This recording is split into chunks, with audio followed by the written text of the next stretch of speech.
நஃபீஸ் அஹ்மத் அவர்கள் ஒற்றுமை என்ற தலைப்பின் கீழ் ஆங்கில பயான் செய்வார்கள்.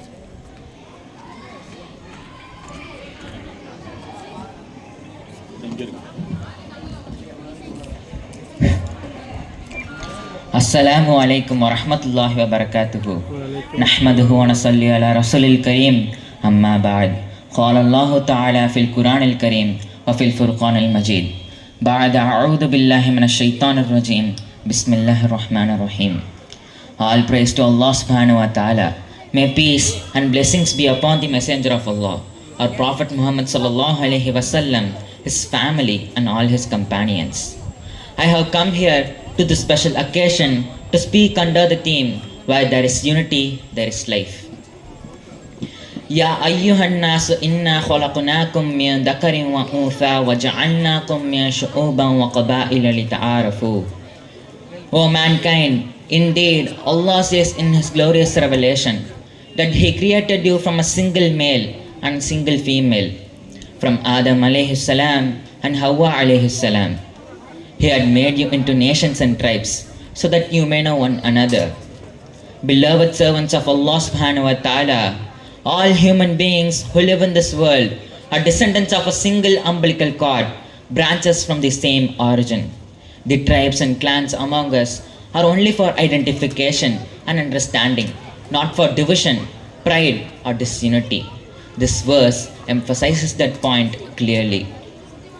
Even a tiny, seemingly insignificant ant, without intelligence like us, behaves towards its kind with a sense of concern, brotherhood, and unity.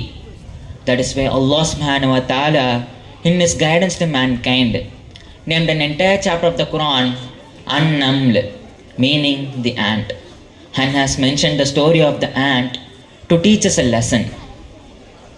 One of the foundational reasons Islam has grown and attracted so many people globally is its unique principles of brotherhood and unity.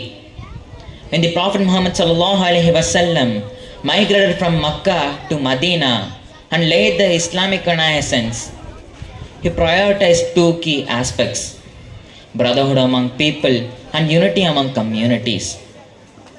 The Prophet Muhammad sallallahu alaihi wasallam fostered unity between the Aus and Khazraj tribes, who had been enemies for generations. He transformed the long-standing foes into brothers. This brotherhood established by the Prophet should be inscribed in golden letters in history.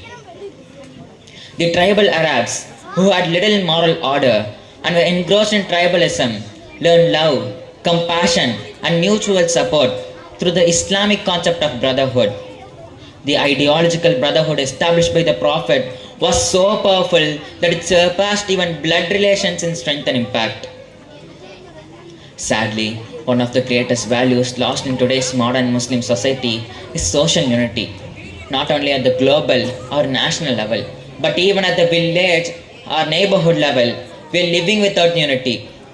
Dear brothers and sisters, when ideological differences emerge within a strong society, it becomes weak. But if such differences emerge within an already weak society, it is destined to collapse entirely.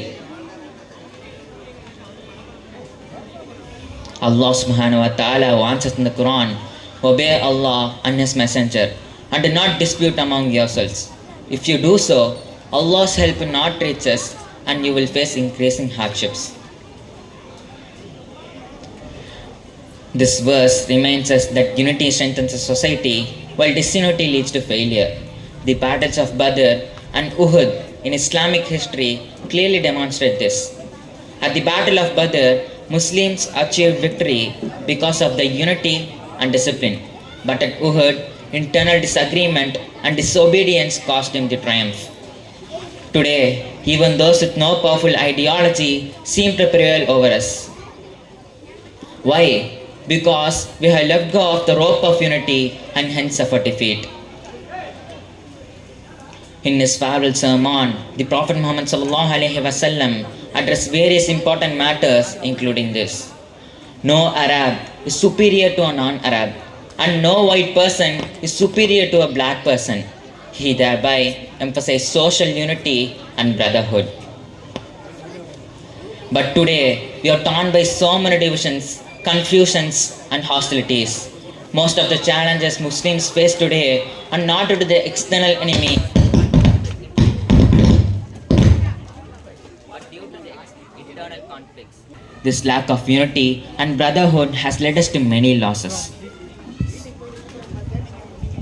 Dear respected ones, we must nurture and protect the great strength of our community, that is unity. If we fail to do so, Allah's help will not reach us and we will face increasing hardships. May Allah subhanahu wa ta'ala protect us all. Ameen. Alhamdulillah, அல்லாஹ்வின் கிருபையினால் இந்நிகழ்விலே ஆங்கில மொழியில் பேச வாய்ப்பை பெற்றேன். அல்ஹம்துலில்லா, இப்பொழுது நான் ஒற்றுமை எனும் தலைப்பில் சில விஷயங்களை கூறினேன். அதை சுருக்கமாக தமிழிலும் கூறிவிட்டு நான் விடைபெறுகிறேன். கண்ணியமானவர்களே, நமது நபி ஸல்லல்லாஹு அலைஹி வஸல்லம் அவர்கள் தன்னுடைய கடைசி நேரத்தில் பல முக்கியமான விஷயங்களை கூறினார்கள். அதில் ஒன்று என்னவென்றால், அரபு நாட்டை சேர்ந்த ஒரு மனிதன் அரபு நாட்டை விட்டு வெளியே இருப்பவனுடைய உயர்ந்தவன் அல்ல. மேலும் வெள்ளை நிறமுடைய மனிதன் கருப்பு நிறமுடைய மனிதனை விட உயர்ந்தவன் அல்ல என்று கூறினார்கள். அதை கூறியபடி நமது நபி ஸல்லல்லாஹு அலைஹி வஸல்லம் அவர்கள் நம் மக்களுக்கிடையே ஒற்றுமையை உருவாக்கினார்கள். ஆனால் இப்பொழுது நாம் பல பிரிவுகளாக பிரிந்து கிடக்கின்றோம். குழப்பங்களால் பிரிவு, சண்டைகளால் பிரிவு, பல காரணங்களால் பிரிவு. இப்பொழுது நம் முஸ்லிம்கள் எதிர்க்கும் பல கஷ்டங்களுக்கு காரணம் நம் எதிரிகள் அல்ல, அதன் மூல காரணம் நமக்கிடையே நடக்கும் சண்டைகள் தான். இதை மிக கொடுமையானது என்னவென்றால், ஒரு இஸ்லாமிய நாடு வேறொரு இஸ்லாமிய நாடு கஷ்டப்படுவதை ஏதோ ஒரு அதிசயமா போல பார்த்து கொண்டிருக்கிறது, உதவி கூட செய்வதில்லை. இப்படிப்பட்ட ஒற்றுமை இன்மையும் நமக்கிடையே சண்டை செய்வதும் நம் மக்களுக்கிடையே பல தோல்விகளை கொண்டு வந்து சேர்த்துள்ளது. கண்ணியமானவர்களே, நம் இஸ்லாத்தின் மிகப்பெரிய பலமான ஒற்றுமையை நாம் காப்பாற்ற வேண்டும். அப்படி செய்யாவிட்டால் அல்லாஹ்வின் உதவி நம்மை அடையாது. அதனால் நம் வாழ்வில் மிகப்பெரிய கஷ்டங்களை நாம் சந்திக்க வேண்டியதாக இருக்கும். முக்கியமானவர்களே, எல்லா மிருகங்களிடம் நம்மால் ஒற்றுமையை காண முடியும். தனி ஒரு இரும்பால் தன் இரையை அடைய முடியாது. ஒரு குரங்கோ யானையோ, எல்லா மிருகங்களும் தன் இனத்திற்கு ஒரு ஆபத்தென்றால் அதை ஒற்றுமையுடன் எதிர்த்து நிற்கும்.